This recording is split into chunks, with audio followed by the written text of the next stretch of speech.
சிவனே உன் கைலாய கோலம் அதை காண்கின்ற கஞான பீடம்.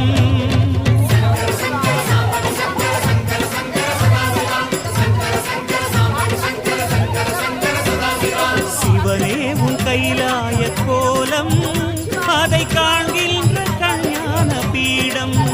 கண்ணுள் மணியாகவே உன்னுள் ஒளியாகவே, கண்ணுள் மணியாகவே உன்னுள் ஒளியாகவே, மின்னும் சுடரென ஒளியென பரவிய பொழுதினில்லாதா அறிந்தேனே உன் ரூபம் ஈசா.